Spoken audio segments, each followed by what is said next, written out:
Hey, what's going on, Who Dat Nation? It is yours truly, TJ Jones, the host of the State of the Saints podcast. And some of you probably thought about starting your very own sports podcast. Well, let me help you out. I want to tell you a little bit about Anchor. Now, if you haven't heard about Anchor, it's an easy way to make a podcast, and it's free. You don't have to worry about paying a bunch of money each month. There are creation tools to allow you to record and edit your podcast right from your phone or your computer. Anchor will distribute your podcast for you, so you don't have to worry about that. So it can be heard on apps like Spotify and Apple Podcasts and many, many more. You can make money from your podcast with no minimum listenership. So go to anchorfm.com and start your very own podcast today. It's everything you need to make a podcast in one place. Hey, what's going on, Who Dat Nation? It is yours truly, TJ Jones, the host of the State of the Saints podcast. And welcome to the State of the Saints podcast live on YouTube, Facebook, and also on the audio podcast. Thank you very much for tuning in. And for a few minutes, this is not going to be long at all because coming up this afternoon, will be an interview with former Times-Picayune sports writer and now writer for The Athletic, Jeff Duncan. So if you're not doing anything at 3 p.m. Eastern Standard Time, 2 Central, check out the interview that will take place. And Jeff Duncan, we're going to be talking about New Orleans Saints with him. But I do want to talk a little bit about the New Orleans Saints. And the Saints just finished wrapping up practice for today. The storylines are coming out right now. A lot of bright spots. The guys that stood out in practice today, from what I hear, according to Mike Triplett and Larry Holder, Janoris Jenkins had one of the best plays of the day. Him deflecting a pass from a newly acquired wide receiver, Emmanuel Sanders. JT Gray showing a lot of heart out there. Ran down the field to deflect a pass away from Jared Cook. And, just also a lot of people have been ranting and raving unbelievably about P.J. Williams. P.J. Williams, yet again, has shown himself to be a regular in the news cycle, which is very exciting. It could be very alarming, but I like to look at it as being very exciting. But I think it has a lot to do with the fact that the Saints finally did what I have been lobbying for quite some time here on the State of the Saints podcast, and that is move P.J. Williams to the safety position. I've been talking about this since last season, since I think Von Bell and Marcus Williams missed games, and P.J. Williams went into the safety spot. That is his calling card. That is where he can flourish because P.J. Williams is above average tackler, but he's not that fast. So him playing safety might be the best thing that ever happened to his career. And it probably can resurrect his career and change the narrative about what a lot of people think about him. Also coming out of training camp, they were talking about Marcus Williams. Marcus Williams added some weight.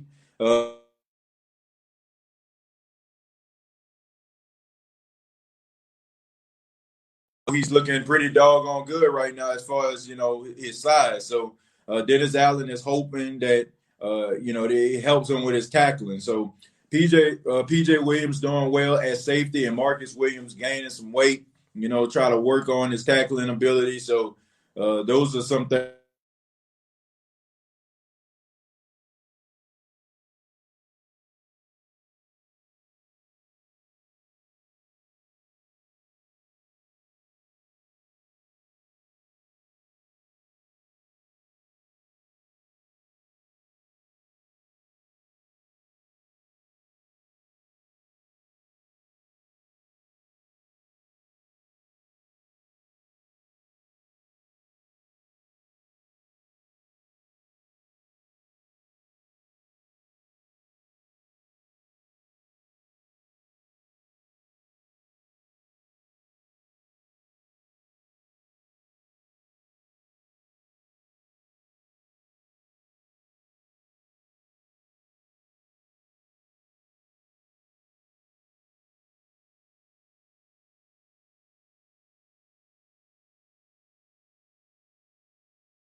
There we go. All right.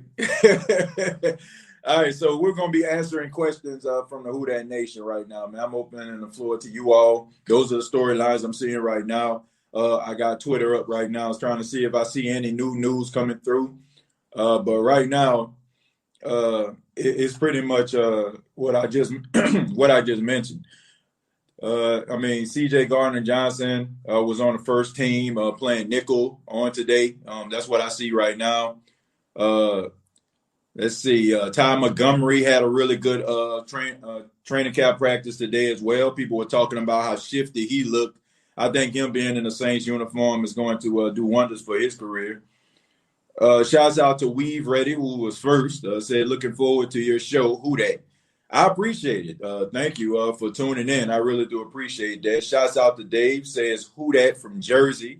Yeah, what's going on, man? All the way from New Jersey. Appreciate it. Chemo in the building saying, who Dat? We got Nelson in here. We got Yip in here. You know, good morning to you. SY from Houston. We got Ricky Smith saying what up. Then we got Iceman T. Oh, yeah. Shouts out to Dada number 1. He in the building as well. Iceman T says, I'm going to be honest. This us.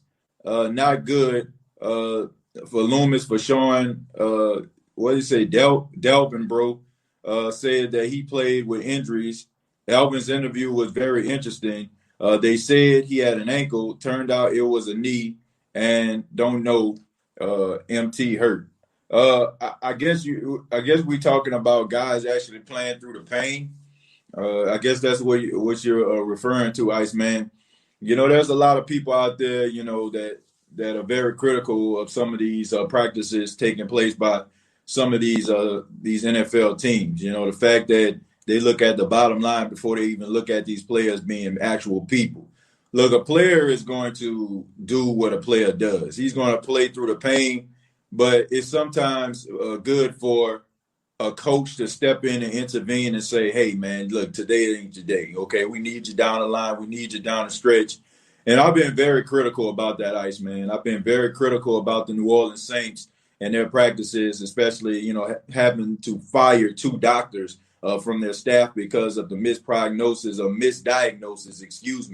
of Dalvin Breaux. I feel like it's a disgrace. I feel like the fact that, you know, it comes a time when you can't just think about yourself. You got to think about these players as human beings and protect them from themselves. So I don't know if anything's coming down the pipe because, honestly, Iceman, this has been stuff that's been going on in football for a very long time. So I don't think that Dalvin Breaux would be the whistleblower for things that people don't already know. We know we live in a society today where people don't want to look at themselves in the mirror because if they do, they might not like what they see, and they might have to create change. And for them to create change, that would mean that something is wrong with the sport that we love called football. And I don't think the world is ready to have that type of conversation just yet. I mean, we've seen it when you know, Dr. Bennett Amalu came out, you know, a couple of years ago talking about CTE, him and Dr. Cyril Wett, you know what I'm saying, a guy who was famously known for the JFK assassination, saying that he felt like it was a conspiracy. He wrote several books on that. But there are so many people, you know what I'm saying, that are out here been trying to talk to the NFL about how they do certain practices, but it hasn't been successful yet. So when we look at people like Dalvin Breaux, we look at people like Alvin Kamara, we look at other people like Michael Thomas, who was playing with a broken hand. I don't think things are going to change. It's unfortunate, Iceman, but that's just the way that the NFL is. Iceman also has another question. He says, why didn't hold on. I just lost my spot there. Let's see. There we go. Another question. Why didn't Sean Payton put Mike T's hand injury on the injury list? Very suspect behavior by Sean. And I'm going to say it now. If he is playing these players knowing that they are hurt, that's pathetic. I mean, well, Iceman, like I said before, this isn't anything that other coaches aren't doing. You know, Sean Payton, he doesn't go into like details about players being injured. Andrews Pete is a guy that's the most recent, right? They said he had a hand injury, which I'm pretty sure, you know, it was broken, you know what I'm saying, which came out, it was broken. But that's just the way that he does. But there's a lot of coaches out there that do it the same way. That's just the way the NFL is. It's unfortunate, but that's the way it is. Trevor says, "Who that say you want to do that? How you do that there?" Drew Brees says, "Hey TJ, do you think Tommy Stevens can be a dominant tight end?" I don't know about dominant, but I feel like if he buckles down and he really takes the position serious, he can be, a pretty decent one. The new signing of Ethan Wolf, 6'6", 260-pound tight end. Should he get some reps? Well, I guess it's up to the team. Honestly, I watched that guy when he was at Tennessee. He was a good red zone threat when he was there. He played for the Rams. He was on their practice squad, and the Saints picked him up. I think with the size and the weight that he carries, I think that he'll probably be a good red zone threat. He's a good pass-catching tight end, too. I think they're going to see what they have with him. I mean, it's a great opportunity for him, especially since Josh Hill is out of the lineup. Marvin says someone had a thumb injury. I think that was who? Oh yeah, you're talking about Drew Brees. You think Pete will start week 1? I think he will. They said that he's only going to miss about 2 weeks. It takes about 4 to 6 weeks for a broken hand to be healed, and so they probably going to try to speed up the process. I mean, I'm pretty sure they can get him to a position where he can play with it, but I wouldn't want to do it. I mean, I think Nick Easton can do a really good job in the absence of him. He did okay when Andrews was out last season, so I don't see why you got to rush him back. I don't. Saints Man says, you think Pete will start week 1? I answered that one already. Chemo says, do you see P.J. Williams keeping this up? I hope so. If he plays safety, I see him keeping it up because him being a safety, it kind of shows us his strengths. When he plays corner, it kind of shows us his weaknesses, which is speed. So I think as long as they keep him at safety and he plays most of his snaps at safety, I think you're going to see a much better version of P.J. Williams, which not really saying much. I mean, any improvement from P.J. Williams is an improvement in my opinion. TJ's Window, thank you very much for $5, says, you ashamed of me or something? Move them shades out the way so they can see me. I could be a star if it wasn't for you hiding me. Thank you very much, TJ's Window, for $5. No, I'm not ashamed. But I just didn't open the blinds just yet, man. I mean, I was if I open the blinds, it's gonna be really, really bright up in here, which is gonna cause you probably not to be able to see me. So, I'm the star of the show. I'm just Marvin says, Grill and Ryan call. Okay, thanks. Let's see. How is our new rookie linebacker doing? Chip, he's doing pretty good. Zach Bond is making improvements every single day. And everybody's been ranting and raving about him. And he even played with the one. So that got to tell you everything you need to know right there. They really are looking forward to seeing him on the field. Trevor says, what's the deal with Trotman? Haven't heard much about him yet. They've been talking more about Stevens as a tight end than Trotman. That's because of the change, Trevor. That's all it is. The fact that you're taking a quarterback, a guy that was known for throwing the football throughout college at Penn State and Mississippi State. I mean, it's just a more intriguing storyline than Adam Trotman. I mean, just because he's not being talked about doesn't mean that he's not a guy that's worth us, anticipating hitting the field. So I just feel like the Stevens storyline is a little bit more intriguing than Adam Trotman, but I'm pretty sure we're going to be hearing about him really soon. I mean, this is just the second day of padded practice, so who knows? Iceman says, no, TJ. I know talking about Sean Payton players when he knows that they are injured. Why do that when the team is so stacked? We have so many options. Yeah, we got a lot of options, but I mean, I'm just saying, that's just the way the NFL, that's the culture. There's a question that constantly is asked by coaches to players. Are you hurt or are you injured? And like I said, players that play with a lot of pride, they're not going to say, man, I can't play because they feel like somebody else is going to come up and take their spot. I mean, that is how you were taught. I mean, there are certain people out here in this world that will tell you that, they play and they do things in certain situations, you know what I'm saying? Even when they're dealing with tragedy, pain, aches, that's actors and football players. Actors, like jobs are few and far in between. You know what I'm saying? So if you get opportunity, you kind of weather the storm. If the producer a-hole, he doesn't respect you, if you want to hear yelling and screaming, critiquing the way that you do things, you weather the storm. And athletes, you know what I'm saying, sport athletes, they play through a lot of things because the culture has taught them, like, it's rather you do it or we find somebody else to do it. So that's just the way that it is, man. Chemo says, looked like in the first practice that CD Deuce was getting smoked like brisket by a few people. Hopefully the lights haven't gotten too bright. Then again, it was only the first practice. Hope he did better. I mean, he's starting at the nickel position. I mean, that tells you everything you need to know right there, too. The fact that they instilled him into the lineup. I mean, it's the first day of practice. I mean, I like I said, I would take it with a grain of salt. So if it's something that constantly occur or it happens in the game, then we can have these type of conversations. But I'm not ready just yet to give up on some of these players, to give up on the potential that some of these players possess. I feel like C.J. Gardner-Johnson is a really good player. He's a guy who has a mean streak, a guy that's not afraid to make mistakes.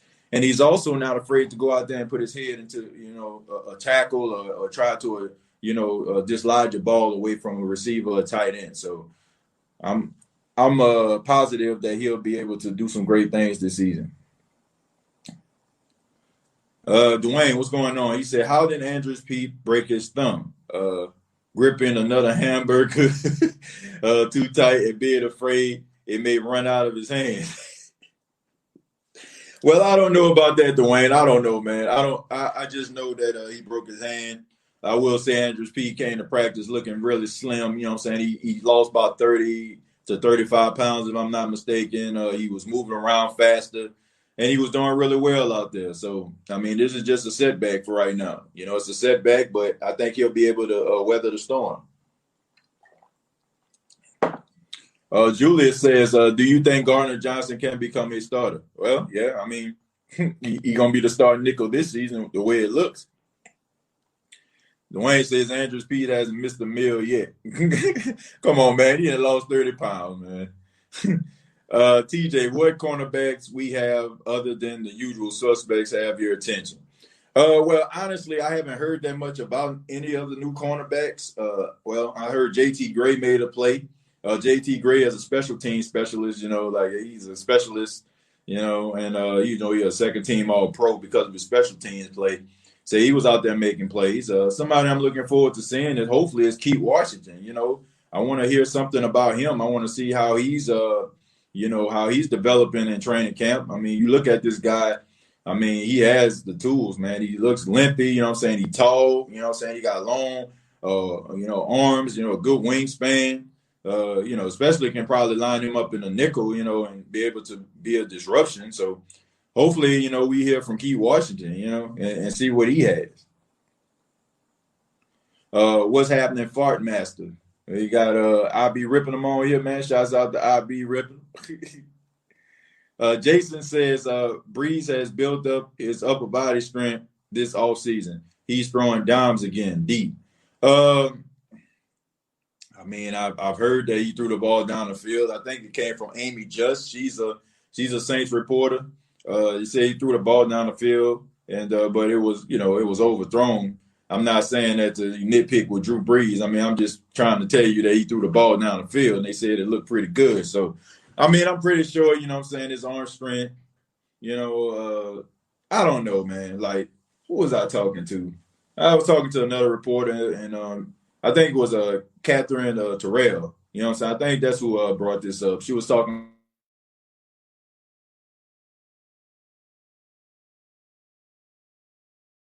Drew Brees is ever going to have the arm strength of a Patrick Mahomes or Carson Wentz. Like, we just wasting our time if we think that's going to happen.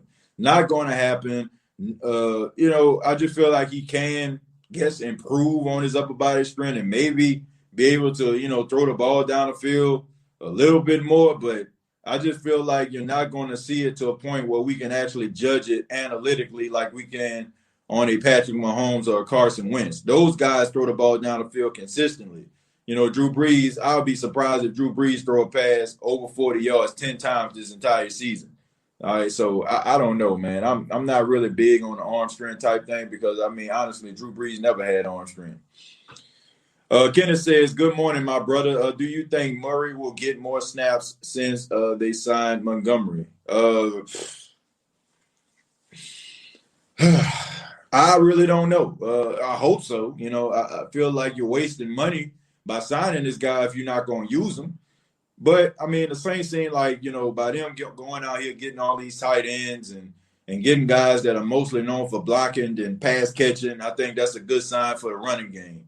So if you think that by signing tight ends might be an indication that the Saints run the football, I guess this is the type of season for you because, Ethan Wolf is a good blocking tight end. He can catch, but he's a good blocking tight end as well. So that tells you everything that you need to know as far as what the Saints are trying to do. Well, at least that's what it seems like. I don't know. I'm doing double duty, watching the State of the Saints podcast on my device and live Saints training camp interviews at the same time. Yeah, I appreciate that, Jerry. I haven't seen many press conferences come across the line just yet. I know that Sean Payton, he had an interview not too long ago. I didn't get a chance to watch it.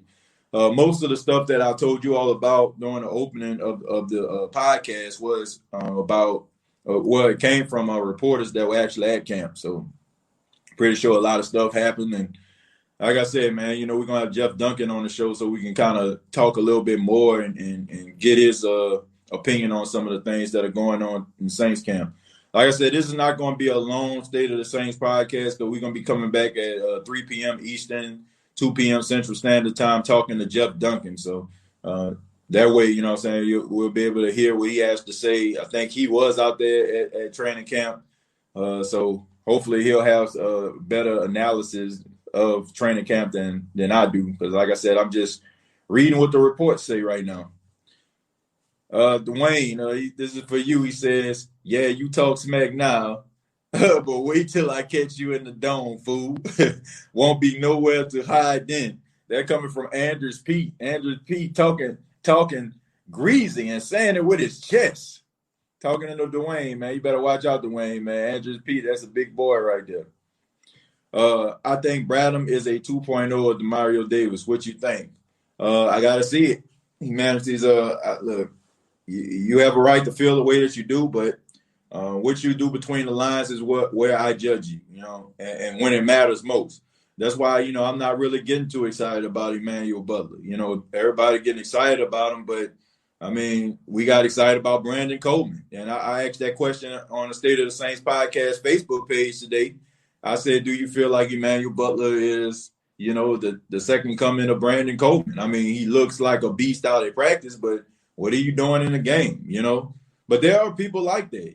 There are people out there like if you out there playing football with your friends, you out there looking like Randy Moss.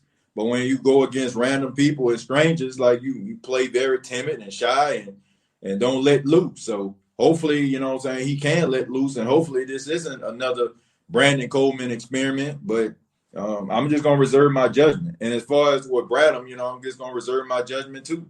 I think he can do a lot of things, but I need to see it in a New Orleans Saints uniform. Looking forward to 2:05 Central Standard Time for that. Yeah, me too, man. I'm looking forward to talking to Jeff Duncan. I like talking to reporters. And Jeff Duncan, if you don't know him, Jeff Duncan has been covering the Saints for a very long time, man. Like, I can remember buying a 50-cent paper on the corner of St. Claude and Franklin, waiting on the Franklin bus to take me home in front of that McDonald's. Some of y'all probably know what I'm talking about. I remember grabbing a 50-cent paper, man, and looking at some of the articles that Jeff Duncan used to put out in the Times-Picayune, man. So, I mean, I've been looking and reading Jeff Duncan's articles for a very, very long time, man. So, shouts out to him. Somebody said that I missed the super chat. If I missed the super chat, I apologize. TJ's Blinds. Thank you very much for the $2. Says, forget the punk's window. I'm the real star. TJ Blinds, yeah. TJ Blind, he overshadowing. No pun intended. The window outside. So shouts out to TJ's Blinds, man. Thank you very much for the $2. Thank you so much for your contributions. Thank you very much. But like I said, man, Jeff Duncan, I mean, he's been doing it for a very, very long time. So I'm looking forward to chopping it up with him. And like I said, I love talking to reporters. I like interviewing players and stuff like that too. But I'm more excited about interviewing reporters because they're the ones that like sit down with these guys and talk to these guys, and they're the ones that honestly they create the culture, and from the stuff that we read and some of the tweets that they put out. So I enjoy talking to them, man. Like, I mean, I think I've had almost every Saints beat writer like on the show, like for the exception of Amy, Justin, and Catherine Terrell, who hopefully we'll be able to get on the State of the Saints podcast. But I enjoy talking to those reporters, man, because they're really passionate about the team. I'm gonna read one more. Like I said, we're gonna get up out of here. But I want to say thank you all for checking out the live. Like I said, I know it's quick, but just wanted to give you guys updates on training camp because probably not going to be able to answer some of the questions when Jeff Duncan comes on. So Jerry Poor says, let's see, TJ, did you think Emmanuel Butler will make the cut in the wide receiver squad starting lineup? I think so. I think he will. It's a matter of, honestly, Jerry, it's a matter of where they put him. I feel like he's going to be in a rotation. Where, I don't know.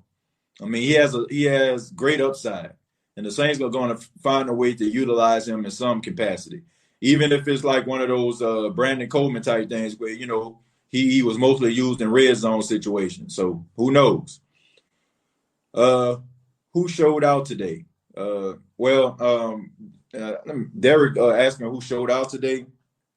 JT Gray, they said he made a play. Janoris Jenkins made a play, deflecting a pass from Emmanuel Sanders.